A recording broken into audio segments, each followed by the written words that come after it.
Just a quick show of hands. Has anyone read the book Legacy by James Carr? Okay, excellent. So for those of you who have read it know it's all about the All Blacks and the incredible culture that they've created.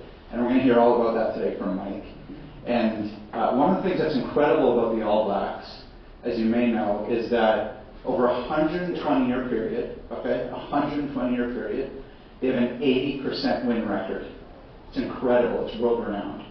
My favorite sport organization, the Saskatchewan Roughriders, over that same time period have about an 8% win record. Which I could remind you, it's not easy to do that either. A lot of stuff has to go wrong to be that bad.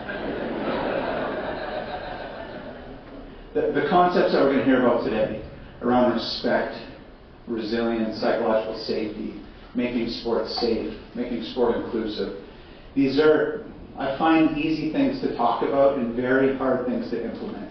And that's what we've been doing here all weekend. Our organization, the Respect Group and Adversity, which I'm so proud to lead, we take a lot of pride in trying to implement training so these foundational concepts get across to every official, every parent, every coach, and soon every young player across the country. And that is why I'm also so proud to introduce Michael Chu. Michael is a world-renowned trainer and educator. He has worked with elite sport for decades, really got his start with the All Blacks, and he's a big part of why they've become such a world-renowned culture of excellence and safety and promoting the sport across the entire planet. Mike was gracious enough to bring some of those skills and learning to Rugby Canada and most recently to World Rugby and trying to get this skill set across the entire country and promote that beautiful game. Mike, I'm so excited to hear you speak, hear about your journey. We have so much to learn from you.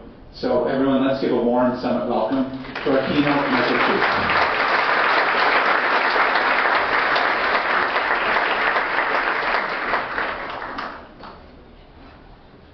Morning team. Look, for the next hour or so we are a team, and so we need to be connected. So I need you to come from the back. We're going to fill all these seats here. You'll see why we need to be connected as we go through this presentation. So let's fill all the seats we can up the front here. Come on down. Let's move. We're a team for the next hour and we need to be connected. So let's move, fill these seats up here.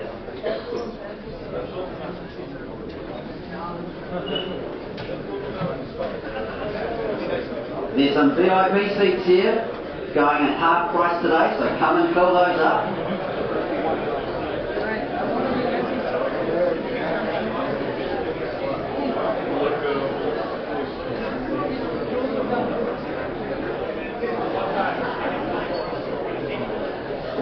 Right, let's go team. Move, move, move.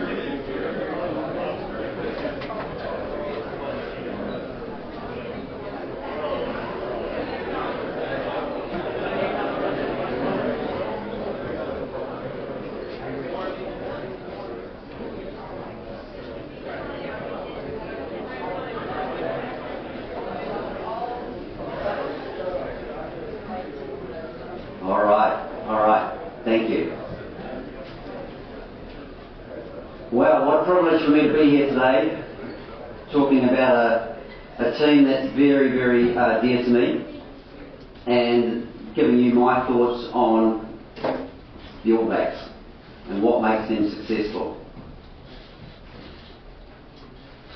Having said that, I know it's the morning after the night before.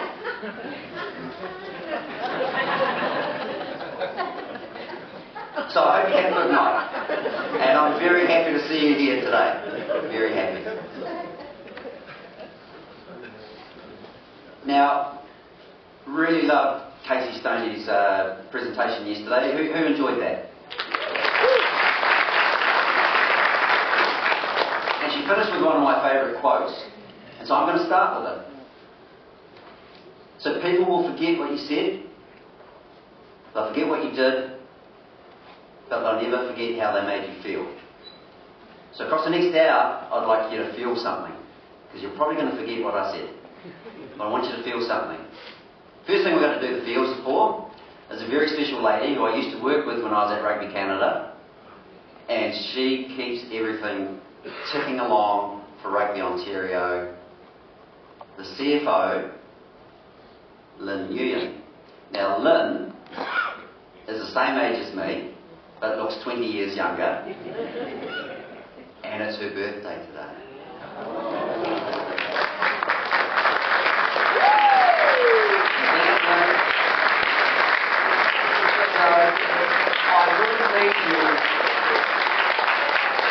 I wouldn't read you a song and singing Happy Birthday, but I was just sharing with Johnny that when I was 10 years old, I got the lead role in Alibaba and the 40 Thieves. And I got up on stage like this, and I started to sing. And the teacher said, stop. Mike, can you just please say the words? So, who's going to start us off? Happy birthday for Lynn. Ready? Happy birthday to you. Happy birthday to you. Happy birthday, dear Lynn. Happy birthday to you.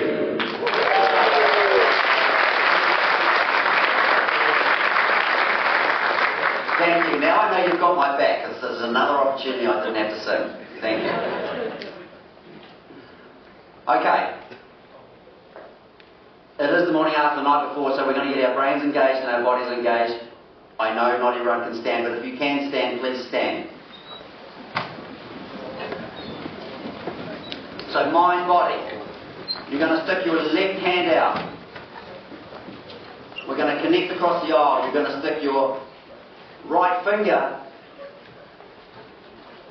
Connect across the aisles.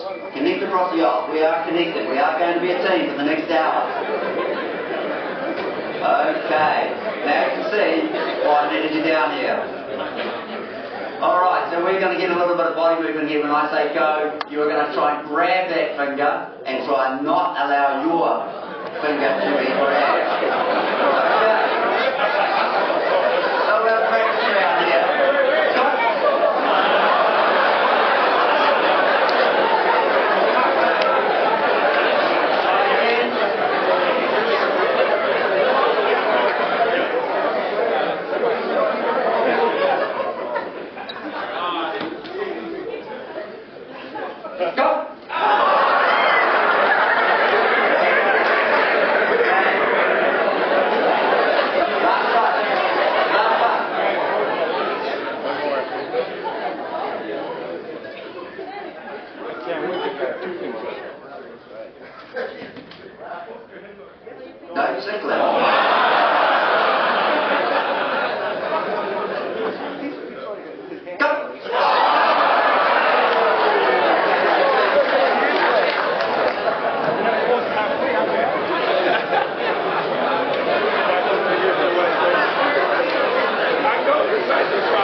Okay. Quiz time. Ready? So, I just need actually everyone to stand up, if you can. So we're going to have a little game of true or false. So when I throw out something, if you think it's true, so you think true is top, false is bottom. Okay, everyone's played this before, yeah? So if you think this statement is true, put your hands on your head. If you think it's false, put your hands on your bum. Okay? And I'm going to throw out some statements. Hands on heads if you think this is true.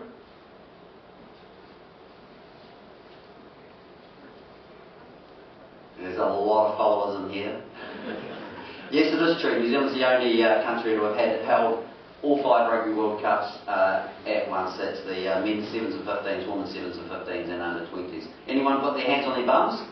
If you did, sit down, you're out. Oh, we've lost a few. Okay. Next statement, true or false, okay? And we're going to speed this up. So hands on heads if you think it's true, hands on bums if you think it's false. The current NZ Rugby CEO is a former All Black. True or false? Okay, true. If you had your hands on your bum, sit down. We'll leave a few more. Good. Okay. And if you do sit down, just see if you can pick a few answers. Okay, the current All Blacks head coach, Scott Robertson, is a former All Black. True or false? True. So if you've got your hands on your bum, sit down again. This is not an opportunity, just keep touching your bum, by the way. Okay, the previous All Blacks head coach, Ian Foster, from 2020-23 is a former All Black. True or false? Okay, false. If you've got your hands on your head, sit down. Oh, we've lost a few. Who knows they're All Blacks? Oh, wow, okay. The coach before that, Sir Steve Hampton, 2012-2019, is also a former All Black. True or false? If you stuck your hands on your head, it is false. He's not an All Black. Sit down. Oh, wow. We're narrowing down. We've got a few All Black fans here that know their stuff. Either that or they can't reach their bums. The previous All Blacks head coach, Sir Graham Henry, 2004 to 2011, is a former All Black. True or false?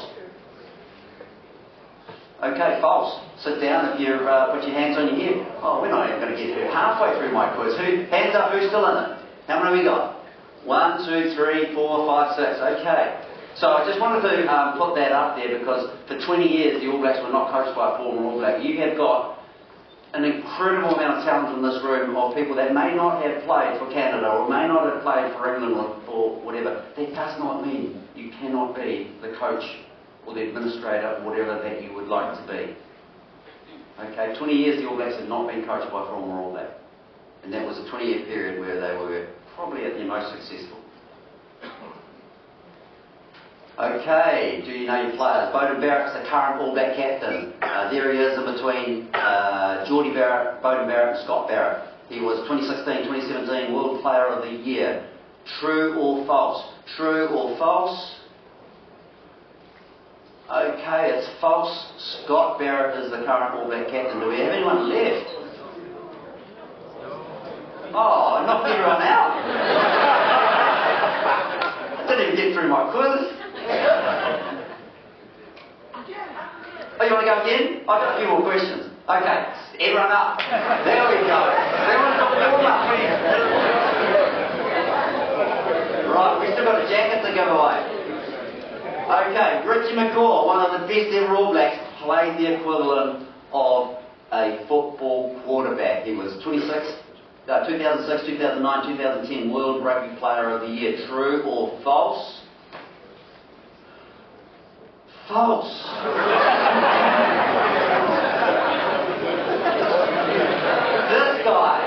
This guy was the equivalent of a quarterback. Dan Carter, 2005, 2012, 2015 World Rugby Player of the Year. You're still in it.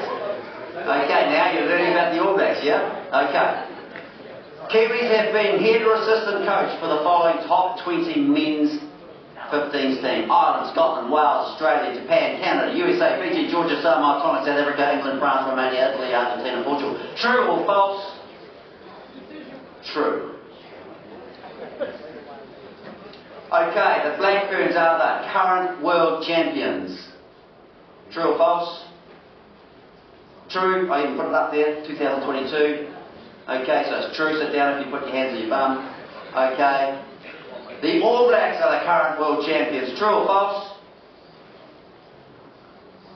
False. Sit down if you said it was true. South Africa beat the All Blacks in the last final 2023. I'm still in recovery on that one. Okay. 1987, 2011, 2015, the world champions. How many have we got left? 1, 2, 3, 4, 5, 6, 7, 8. Nice. Okay, the All Black Sevens are the current Olympic champions. True or false? False. They lost the last Olympics, but they have won 14 series titles in the last 23 years, the most successful Sevens team. Alright, a few left. The Black Ferns Sevens are the current Olympic champions. The Black Ferns are the women's equivalent. True or false? True. Yes. So they're back-to-back champions and also have won 7 series titles since 2013. Alright. Jonah Lomu famously scored 5 tries against England in the 1995 World Cup. True or false? False. He scored 4.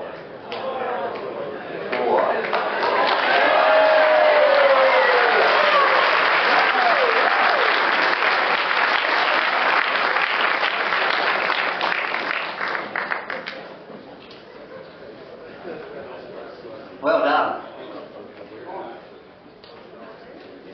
Thank you.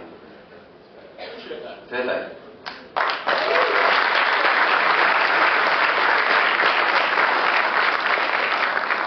It looks like I don't really need these questions. Yeah, true. Since 1884, since the first game. 651 games and only just over 1,200 players have pulled on that famous black jersey. And Ruben Love, he's the latest. I put him up there because I used to teach at university with his dad. It's just starting to show my age here. Since rugby went professional in 1995, the All Blacks have had an even better winning record, which you'd think, okay, it'll be tougher, but 83% winning record since 1995. And the last question, Mike Chu was a rugby player. True or false? False. Never played a game in my life. What am I doing here? Never played a game of soccer in my life either. What am I doing here? Really? I think I went to the wrong conference. Never played a game. Okay. But for me, again, I put that up there because here I am, an Asian immigrant, son of an Asian immigrants in New Zealand, where rugby is the thing. I've never played a game in my life, and I've been involved in high performance rugby in New Zealand for 3 decades now, and because New Zealand's just a land of opportunity, and if you can do what they need you to do. Again, I'm just sort of saying you don't need to have been an elite athlete to do the things that you need to do. Okay. All right. I was really impressed yesterday that you did acknowledgement of First Nations. I want to do what we call in New Zealand a pekiha, or a little bit about me. So, not so much what I've done, but what's more important is who I am. So, kia ora tātou, e akorau rakaterama. So, acknowledgement to the leadership here. E rātou mā, tēnā koutou, tēnā koutou, tēnā koutou katoa. An acknowledgement to those who have come before us, our ancestors. Taku tātai hono ko ahia. My ancestry traces back to Asia. Taku mana ko Manawatu. My ties are to the district or province of Manawatu. Taku whenua tapu ko Aotea, ko Aotearoa. I come from the land of the long, long white cloud, or New Zealand. And Tihe Māori ora. I breathe the breath of life with you. Okay, so have we got any French Canadians here? A few. Mon français n'est pas très bon. But I acknowledge you. I see you. Okay, so we come from this little country called New Zealand and is well known for sheep. But a little bit about me, the person standing in front of you. So as I said, I trace my ancestry back to Asia. I put this up because I lost my mum last year. Very tragically, fell down the stairs and never recovered. My brother. Growing up, no, I did not want to be a rickshaw driver. But somehow there's a lot of photos of me riding and he's my older brother and he's sitting at the back. Well, they're never going to be an Olympic cyclist either. Look at this frame. Okay, have we got any Australians in the room? What's that cup? Do you know? Not a clue, okay. So this is the cup, this is the Bledisloe Cup that's played between Australia and New Zealand. Now, I think for New Zealanders, Australia is a little bit like what USA is for Canadians, right? It's big brother across the border and, you know, sort of the bully, and so if you can get one over big brother, it's good, yeah? You feel a little bit like that? I mean, when you go overseas and people go, oh, are you from the United States? Do you sort of die a little bit inside? I feel your pain, you know. I travel around and, oh, you must be Australian. G'day, mate. No, New Zealand, different country. Okay, so that's the Bledisloe Cup. Long-winded story. So that's my son, that's about 20 years ago, and we still have the Bledisloe Cup and he's got his own kids. So, sorry Australia. My two daughters.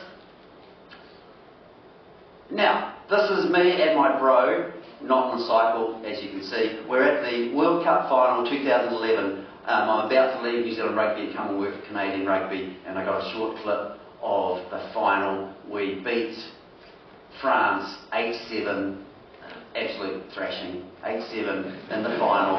It was one of the worst games you could ever, you know, because I've been with the union for almost a decade, and watching the game like this through my fingers.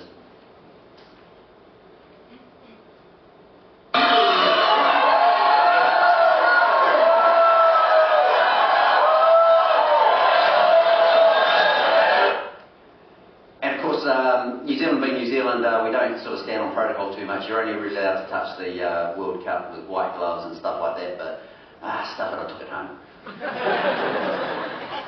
Okay.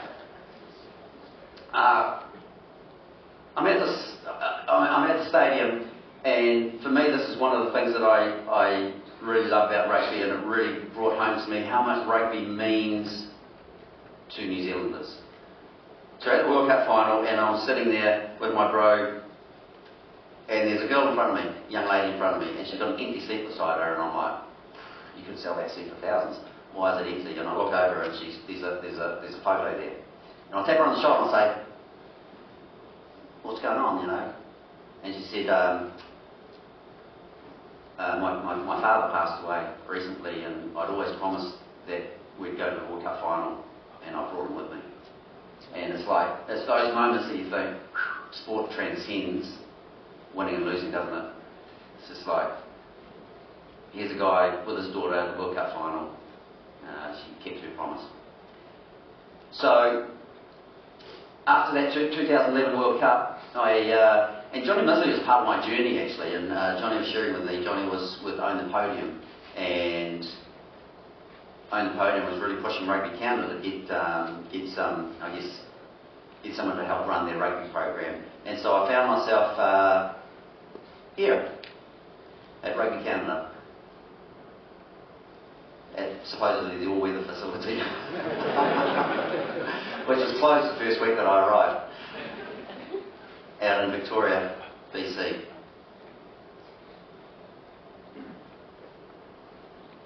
What I really recognised quickly about Canada and a similarity to New Zealand is, so here's my boy, pick my boy, he's the one not paying attention. Rugby in New Zealand, and here we are in Canada, hockey is your thing, right? And so rugby for New Zealanders is like hockey for Canadians, and I know you guys are all soccer, but it's just woven into the culture. And it really brought home to me, we had this game at our stadium, and it was one of my first games there, and I just had to take a photo of this So that's looking back towards the stadium, and this next photo is me taking a photo of someone looking out on the field. And it's quintessentially Canadian, isn't it? Who's come to the rugby game with a hockey stick?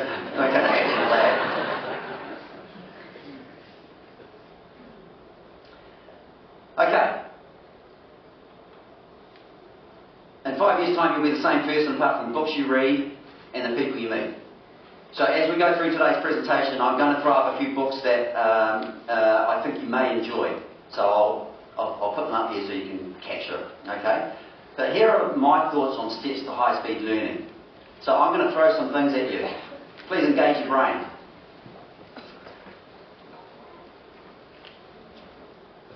Compare what I'm saying to what you currently know. And have a think, what is it about the stuff I can use? And some of it you're going to think, oh, that's rubbish. He's talking rubbish. Yeah, don't use it.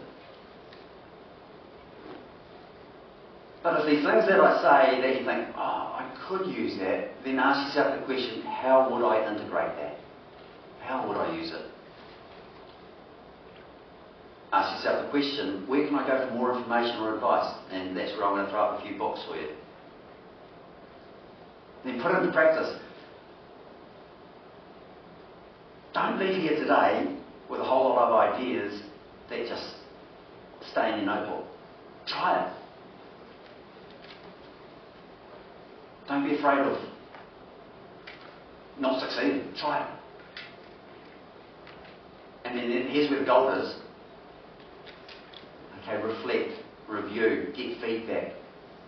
And it's that action learning cycle. Okay, so I'd really encourage you today, as I'm throwing stuff at you, it's like spaghetti at a wall, something might stick and think, how might I use that and integrate it to what I already know. Okay? So let's have a talk about the All Blacks. Some jerseys are designed to keep you warm, others send a shiver down your spine. Well, this is one of the original teams. That jersey looks pretty familiar today. Okay, so 120, 140 years, the jersey hasn't changed. It's just still a plain black jersey. Having said that, sometimes your greatest strength is your greatest weakness, isn't it? What do you think I mean by that?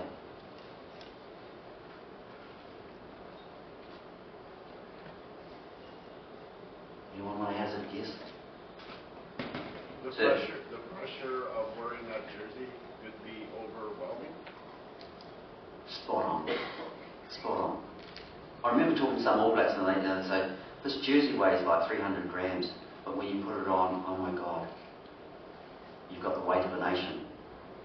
And this current group of coaches, over the last 20 years that I've been involved, they've really tried to shift that.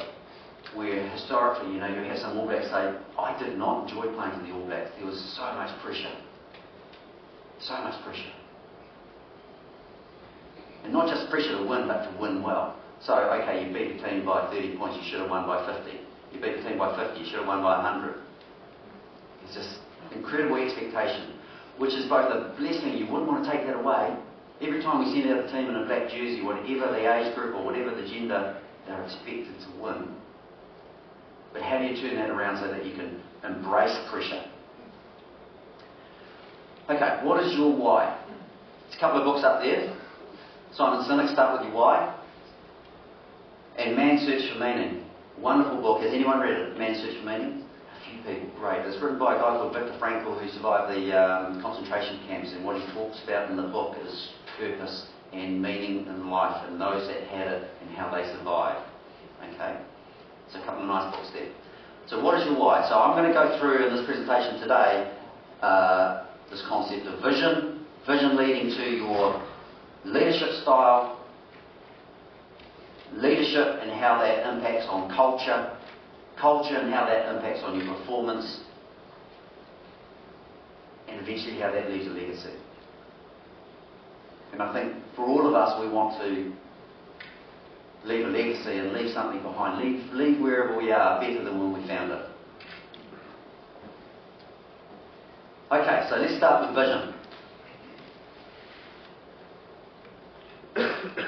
So after 2011, the first World Cup that the All Blacks had won for a number of years, and the All Blacks had, done remarkably poorly at World Cups for 20 years, even though they dominated the world game. So they really came up with a vision of being the most dominant team in the world. Big, hairy, audacious goal. But as an organisation, New Zealand Rugby wanted to think even bigger than that.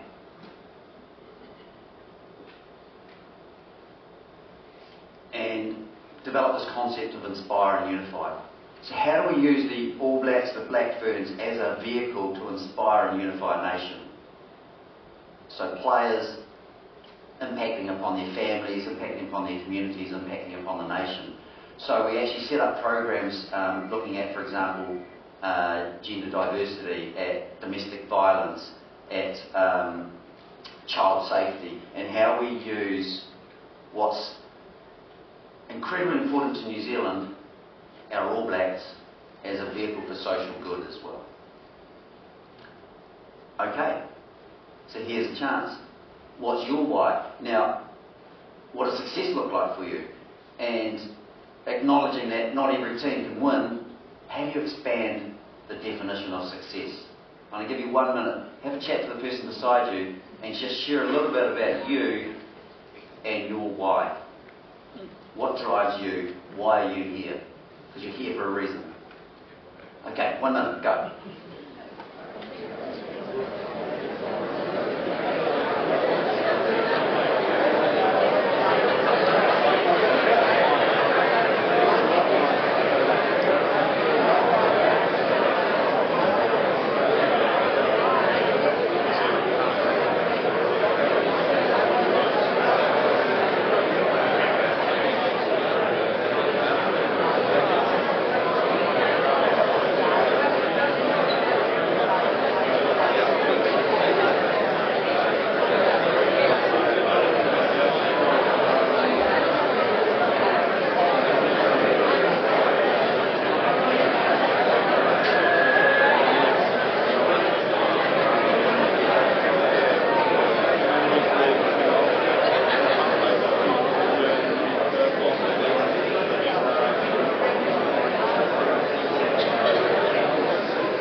Does anyone want to share?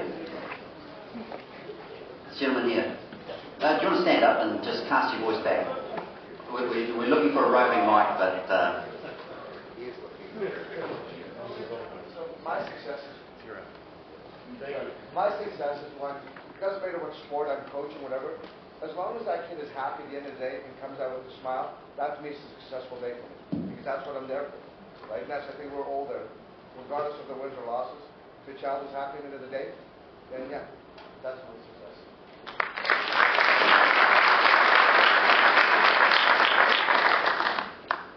Anybody else want to share?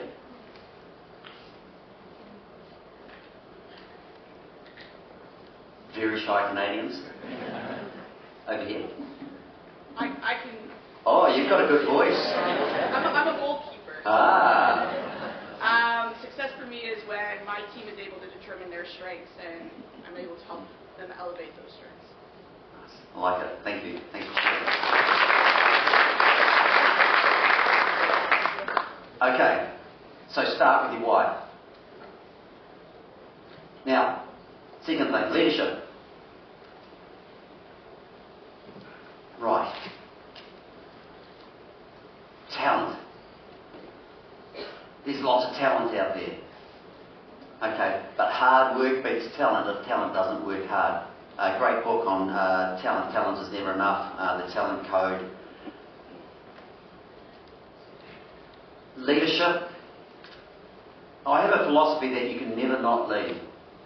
What I mean by that is, particularly for an All Black or a Black Fern, you can never not lead.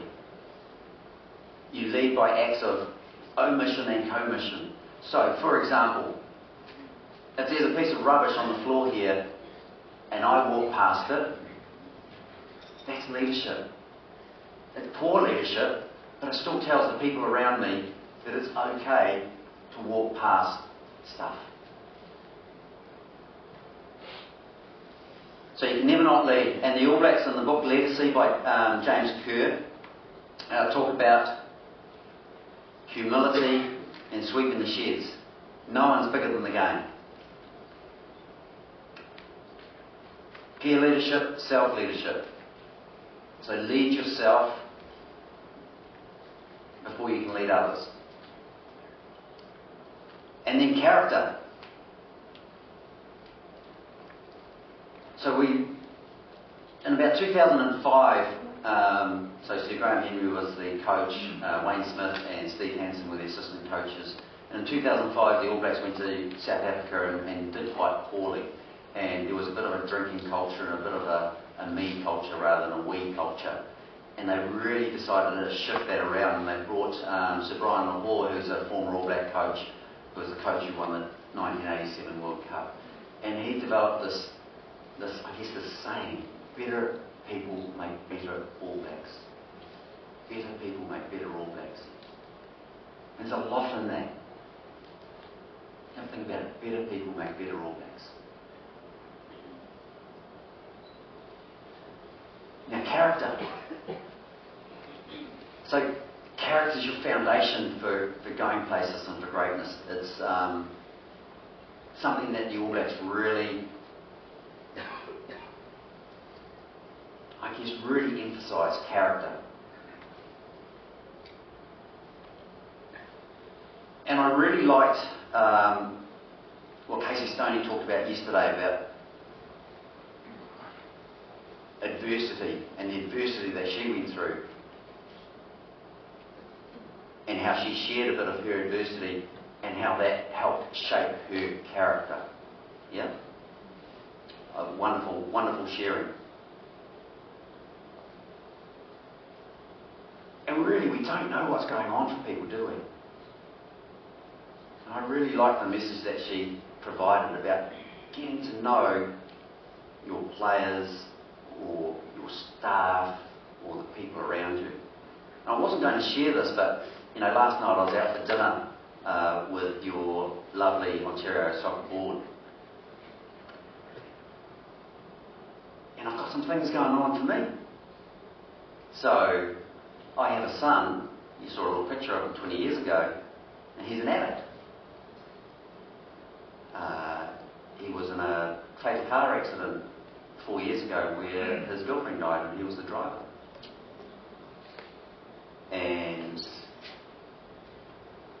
he's been in and out of hospital, suicidal. How many parents have we got here? You feel me? Yeah. So when I hear parents go, "Oh, my son didn't come home till 1 o'clock last night," I go, "Let me tell you." Okay. So what I was dealing with last night, I had to leave dinner early because he's gone missing. He's relapsed. Now, I don't share that for sympathy, but I share that because I really believe in a saying 4v2. That's not some play that you get in soccer. I'm sure it is a play that you get in soccer. But it's something I keep reminding myself. And when things happen, I ask myself, did that happen for me or to me? And the struggles my son's been through, I really believe happened for me because it really puts things into perspective.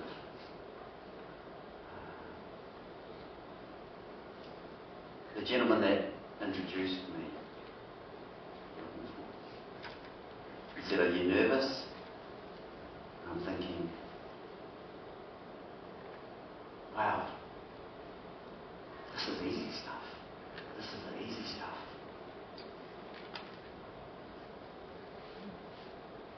Anyway, I just wanted to share that because I thought Casey was wonderful yesterday in opening the door to vulnerability-based trust. Okay? And how character, if you take one thing away, 4v2. Right, culture. So vision drives your leadership, leadership drives your culture. In New Zealand we have a real melting pot of different cultures. We have Māori, we have Pacific Islands, so Fijian, Tongan, Samoan, Tokelau and Cook Island, and of course what we call Pākehā or white Caucasian New Zealanders. And what the All Blacks are very, very strong on is really drawing those threads of culture together and binding those together. A lot of people ask what the haka is about, so I'll just show a short video that just gives a little insight to the haka. And the haka is just one symbol, one emblem of what the All Blacks culture is about. Okay, just show this video.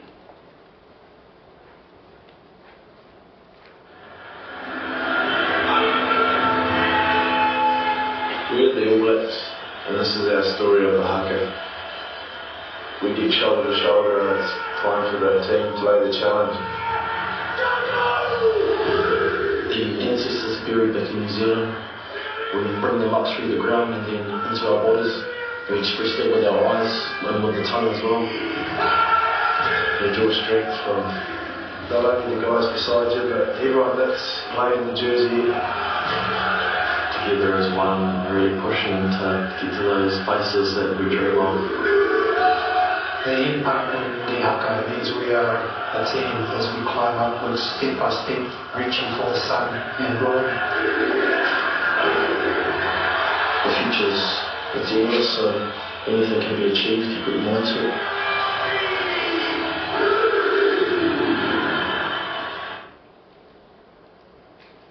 Right, I think culture is really an underrated concept. I think you have to be really intentional about the culture you want to create in your team or organisation. And that comes from leadership. And everyone's a leader.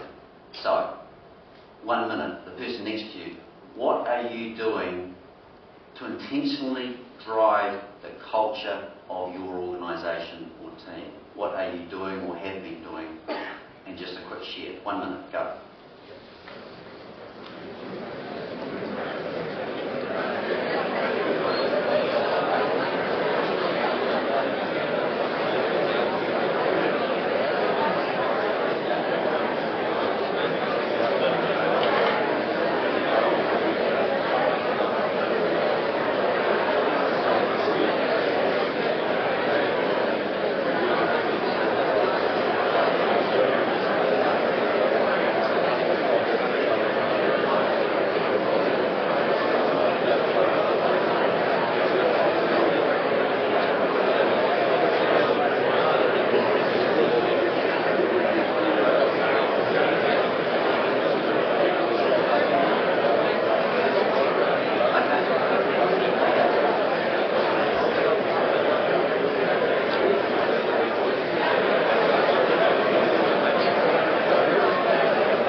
Being held by Tom, who's one of the fastest men in the room.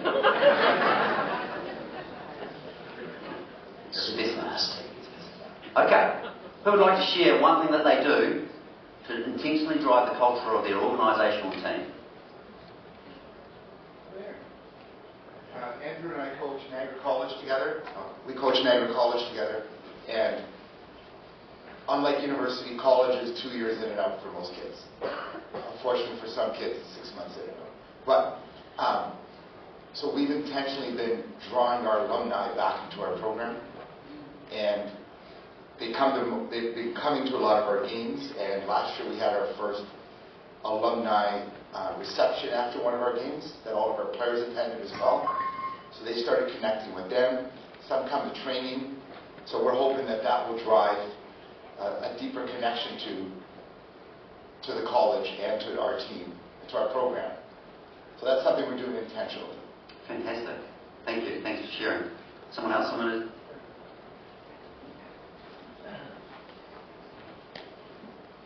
Hi. Yeah, my wife and I, my team of coaches coach special in soccer, and we notice that when we encourage our young coaches, they really react in a positive way, and they learn and they gain for their own purpose as well as for the whole team. And then that's something that we're starting to do more intentionally. Fantastic. Brilliant. Thank you. Good morning, everybody. Obviously, the front row, these guys are like... So, good morning. So what do I do? For me, it's the continuous learning. So from the stuff like this, books, talking to people who know more than me. Learning new ideas, bringing these ideas back to my club, back to my team, see what works. If I see that it has positive changes within our organization, keep it. If it's not a positive thing, change it. Moreover, can we encourage the younger players coming to our system and come back as coaches, like what other clubs I assume do here? Well, since we've done that, it's seen the grassroots and all that pick up exponentially since COVID, because coaches now have the DNA that they grew up, how the club works. They play there as a young, they know the travel struggles, the financial struggles, and so whatever, they're part of the organization. Then coming back actually has a huge effect on the young players, especially on the girls' side. The girl players coming back to teach the young girls has them committed, and I like that. Thank you. Thanks for sharing. So, there's so many different ways that we can be intentional about growing culture. It can be just as simple as making intentional coffee catch-ups within your team, so people are connecting with other people. Through to with the All Blacks, they have jersey presentations always presented by a former All Black and talking about how that brings meaning, etc. Because we never retire jerseys. You're only sort of holding the jersey and keeping it warm for the next person, and so you really need to understand the legacy of the number of the jersey that you're playing in and leaving it in a better state for the next person. Okay, let's talk performance. So vision drives your leadership, leadership drives your culture drives performance. So performance culture, what does it look like?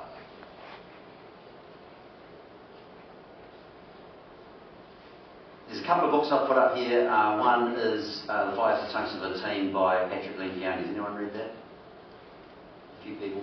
Yeah, wonderful book. And Mindset by Carol Dweck. So, collective purpose. How do you drive collective purpose? What does success look like, and how do we buy into it? And having a shared understanding of how to achieve it. So I really like what Patrick Lencioni talks about, and I sort of, I've got to say, throughout all this, I stand on the shoulders of giants. So whatever I'm telling you, it's not rocket science, it's not new, it's stuff that I've seen through the All Blacks and other organisations in 30 years of high performance sport, and I'm just giving you, I guess, my version of the truth. So I can't take credit for it. So as I say, I stand on the shoulders of giants. But Patrick Lencioni talks about the 5 dysfunctions of a team, and starting with trust, and he talks about vulnerability-based trust. I've added in what I call engagement, and then he talks about conflict. And through constructive conflict, we can actually achieve more. So we don't just sort of sit there and not say what we think. Okay, and I'm sure you've all been in teams where you have a team meeting, a team strategy meeting, and you sit there and you go, of course, some people in the team sit there and they nod, and then as soon as they walk out the door, they're like, not doing that. Okay, so constructive conflict and then commitment. Okay, aligned behaviours.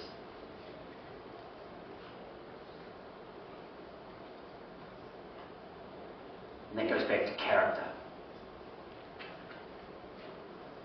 And what I've found in my experience is you can have one or two people, if you've got a really strong culture, you can have one or two people that maybe push that boundary of that culture and they can be brought in. But if you have too many, they shift that culture in the wrong way. Vulnerability-based trust we've talked about. Role clarity, individual and group role clarity, incredibly important. So, simple exercises of what's my role? What do I do? Importantly, also identify what I don't do, so we don't make that assumption. So, for example, the team manager. We don't make the assumption that the team manager is X, Y, Z. Be really clear about what they do, what you do, and what you don't do. And then what do I need from the people around me, be specific. Honest feedback. People talk about stabbing the belly, not the back. Some people don't really like honest feedback, so you're not stabbing them with a knife, you're stabbing them with a spoon. That was a joke. No, we're not stabbing them at all, just by the way. It's alright. Kiwi humour. Growth mindset. Carol Dweck. Fixed mindset versus growth mindset. And relentless attention to detail. I want to tell a story about attention to detail. So when I was with Rugby Canada, we had that facility which I showed you. And we had someone that was sort of in charge of the facility, and I tell the story, it's not about the milk. I wanted there to be milk in the fridge every day. Okay? Why? Because whenever anyone came into our offices, I wanted them to come into our offices. And when you know yourselves, when you go into a place, it reeks of the culture of the place, yeah?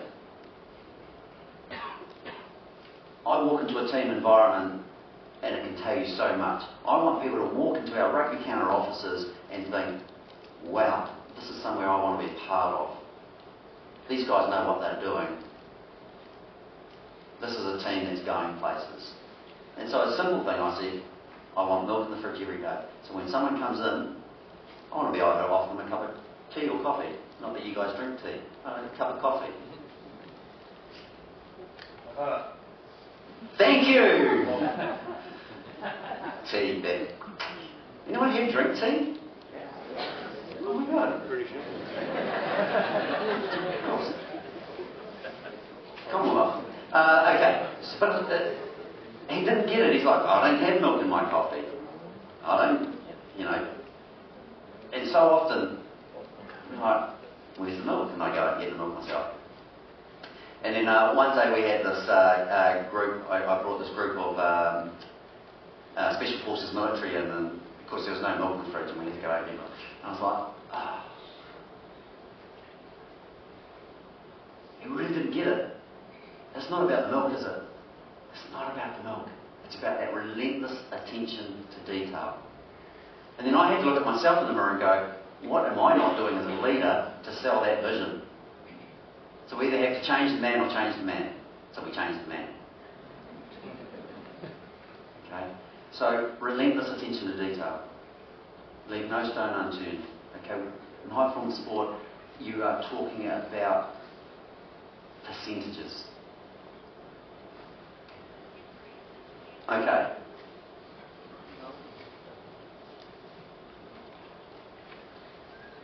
I'm going to go through this couple of books here. Now, Discover Your Strengths and James Kerr's Legacy. So, the All Black model around performance, execute your game plan. Okay, so understand the team game plan, understand it fully, know your role, do it with purpose, do your homework, be uncluttered and clear, execute at training, be accurate. Obviously, rugby is a different sport to soccer. Physical dominance. You must have physical dominance. You need to be able to smash people. And I know you smash people a little bit in soccer. I know. Dominate the set piece, win the race at the gain line, win the collisions, intimidation. It's a physical, brutal sport. That's probably why I didn't play it.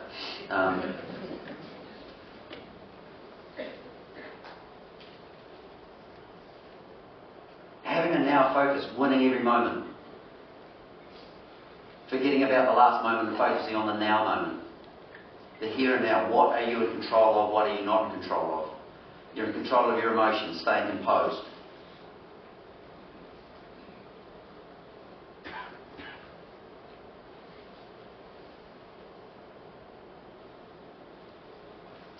Express yourself. And by that I mean you're selected in the team for a reason. What are your strengths? What are your superpowers? Why are you here? Do it. Don't go into your shell. Don't stop doing the things that got you here. Having a yes attitude, having a positive attitude. I talk about the 90-degree difference. Hand up rather than hand out. Okay, hand up rather than hand out. Having a yes attitude, a can-do attitude. Being ready to play. So there's 15 on the field, there's 8 reserves. But we don't call them reserves, they're called backboners or the bomb squad. They are the finishers. Okay, so it's everyone ready to play. Because again it's a collision sport, you might be having to go on in the first minute and play 79 minutes of the game. Okay, so being ready to play at all times. And then being a proud All Black 24/7. So in New Zealand, if you're an All Black, you are forever an All Black. So as a former All Black, if you pass away, your obituary is always going to say that you played for the All Blacks. So you are an All Black 24/7 for the rest of your life. There's only 1,223 players that have pulled on the jersey. So it's a hell of a legacy. So it's not that you have to be, a perfect role model, but you just have to remember that you are an All Black 24/7. Okay, mental toughness. It's easy to sweat, getting comfortable being uncomfortable. Now there's this wonderful book written by a guy called Kerry Evans. If you've read James Kerr's book, Legacy, he talks about redhead, bluehead. Now Kerry Evans, funnily enough, is a former New Zealand soccer player. And he's a psychiatrist, works in prisons. Some would say that makes him eminently qualified to work with the All Blacks. Kidding. And he's developed this concept of redhead, bluehead. Okay, so what he talks about here is the pressure of expectation, scrutiny and high degree of consequences, and that's what the All Blacks face all the time. And you could go down the route of, under that pressure, aggression, passiveness or escape. And he talks about not going ape, okay, and staying in the clear blue here. Great picture, it sums it up. But I'd encourage you to read the book Perform Under Pressure, Kerry Evans, as I say, written by a very, very talented soccer player. Okay, legacy. Turn to the person beside you now and talk about, after what I've just talked about, what would you love your legacy to be? When you've finished being involved in the sport, what would be some of the things that you'd like people in a room like this to say about you? 1 minute, go.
Anybody want to share quickly what you talked about? This gentleman here.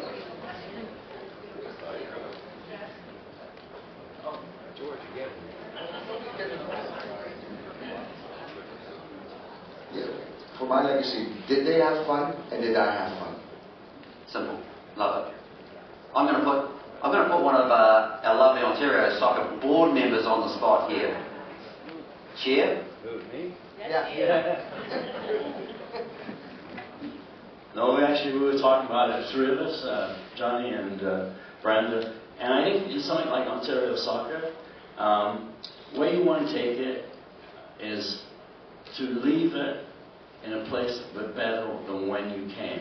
Because it's a long journey for all of us. I think there'll be people here that may be on the board in the future, and we just want to leave it to a point where then people then can take it and take it and take it and take it. So that's kind of the legacy I'd like to leave.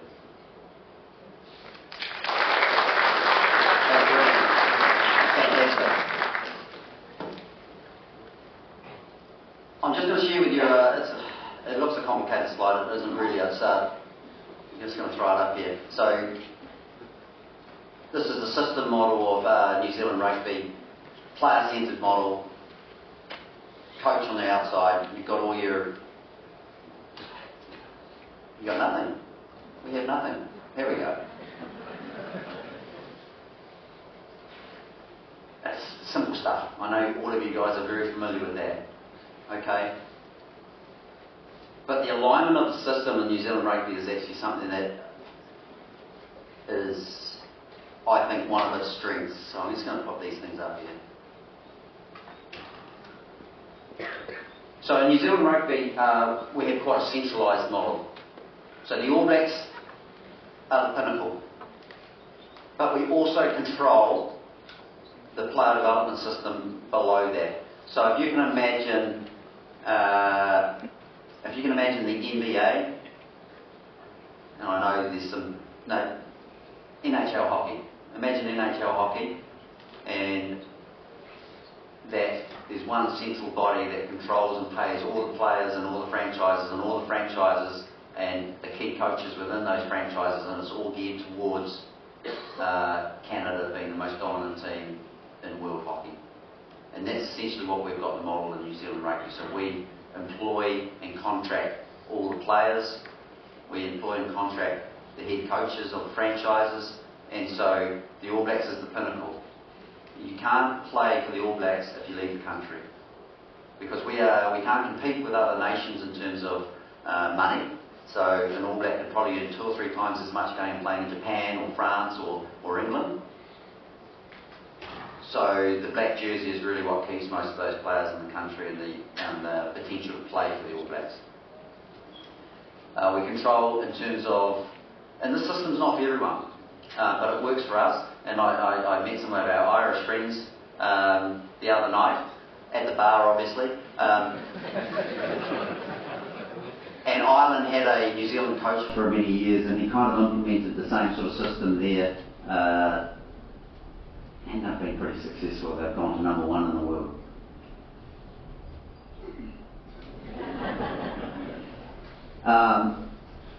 And it's quite a top-down model. So the funding for the provinces academies all comes from New Zealand Rugby. So there's a degree of control there and control over players. So for example, I remember we had discussions over a really talented player and say, okay, you know what?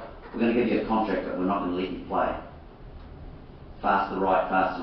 So we're actually going to hold you back until you're more physically able, because it's obviously a very physical sport, until you're more physically able to cope with the demand. So we're going to pay you to not play. Okay, and we can do that because we control the system. So everything's geared towards the All Blacks being, people ask what makes the All Blacks so successful in the professional era, is when rugby went professional in 1995, New Zealand rugby had the foresight to control the system. Somewhere like England, for example, it went the other way, and the clubs employed the players, and so the club and country often come into conflict. I had a question that was sent via the Hoover Mover app about something along the lines of, okay, New Zealand does this, how would you do it in Canada? Well, I had the opportunity to do it in Canada, and I think some of the principles are the same. The key principles are the same, but you do it differently. You operationalise it differently. So we had a centre of excellence, and I said, no, we're not going to call it a centre of excellence, we're going to call it a culture of excellence, because culture doesn't cost. Okay, culture is what you do. We're going to build a unified high performance team, so we employ people, but we're going to actually build a team. We're going to shape the game, so instead of trying to be the next New Zealand, I said, we brought some experts in and we said, how are we going to be different? How are we going to actually lead the game, be innovative and shape the game? So this was sevens. How are we going to actually change the way the game is played? Because Canada didn't have the rugby pedigree in terms of players that have grown up with the game. But gosh, we had some athletes and we had fantastic sports science. So we were fitter, faster, stronger, bigger than a team like New Zealand. So how do we change the way that the game's played? And then build a sustainable system. And again, I take no credit for this. My role is just to set the environment and let wonderful people do their jobs. And so, you know, the team won a medal in 2016 Olympics. The men's sevens team, I was super proud of this because the men's 17 got to a final for the first time against New Zealand. Didn't win that first one, but eventually won a World Series final and got to 6th in the world. The women's 15s got to 2nd in the world. So it can be done, and it doesn't need to cost. And Lynn will remember we used a lot of interns, unpaid interns. Okay, so how do you keep it? I've got a couple of minutes. How do you keep ahead of the chasing pack? I'm just going to finish with a couple of thoughts here.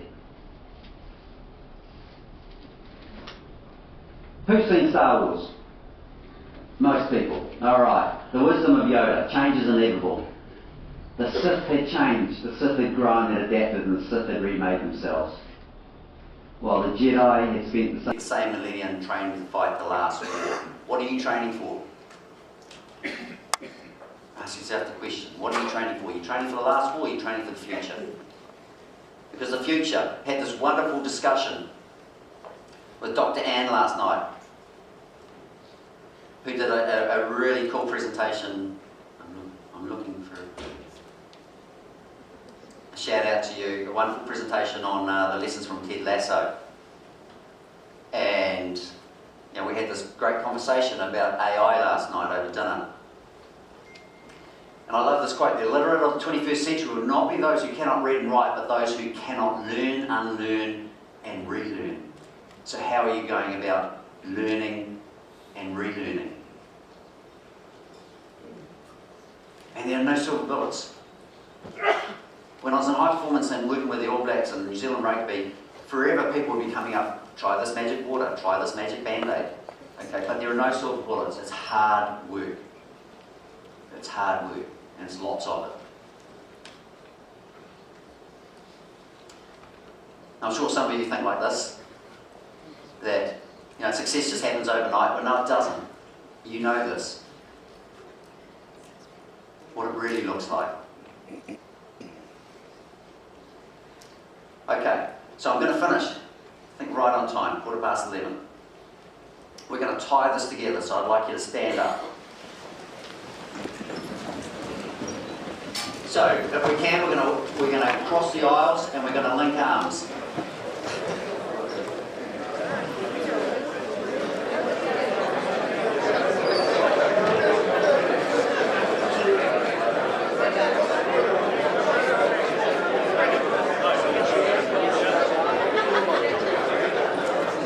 Okay, we're good. You happy with this? We're not going to do a haka. I could teach you that, but we're not going to do the haka. We're not going to do a tackle. Coming But across. we're going to get connected. And so in multiculture, Coming I across. started off with my pepeha or duomai, and I'm going to finish with a very short karakia. Loosely, You're good. it's like a prayer, but it's not a prayer in this case. It is. What I'm going to say is kia tina, and you're going to respond with tina, and you're going to. It's like Tina.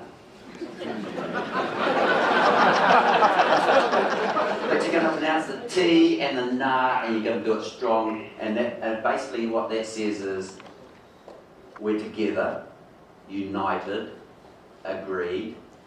And then I'm going to say, humie, haie, and you're going to say taiki. And what taiki means is, and when you say taiki, you're going to pull together, and it's like the tying of the rope. It's like the tying of the rope.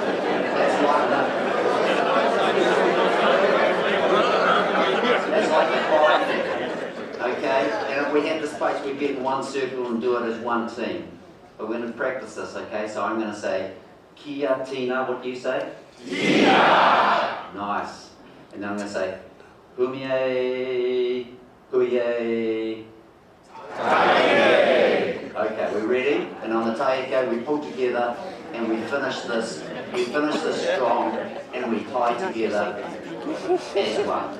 Yeah? Kia tina! Kia! Huye! Huye!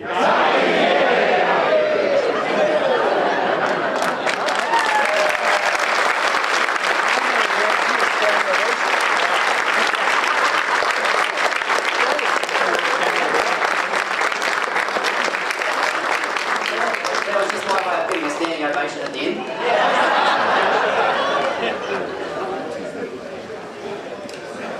Ladies and gentlemen, my cue.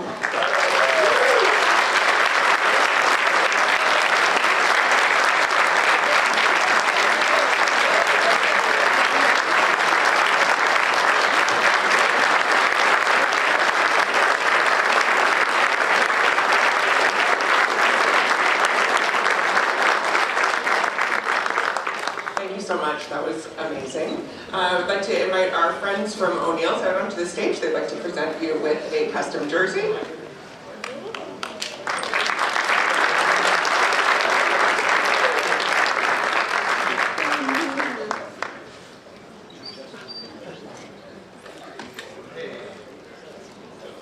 You're a fly hat.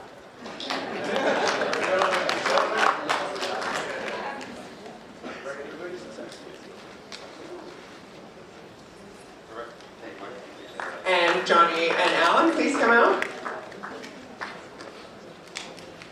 How's that beer, Johnny?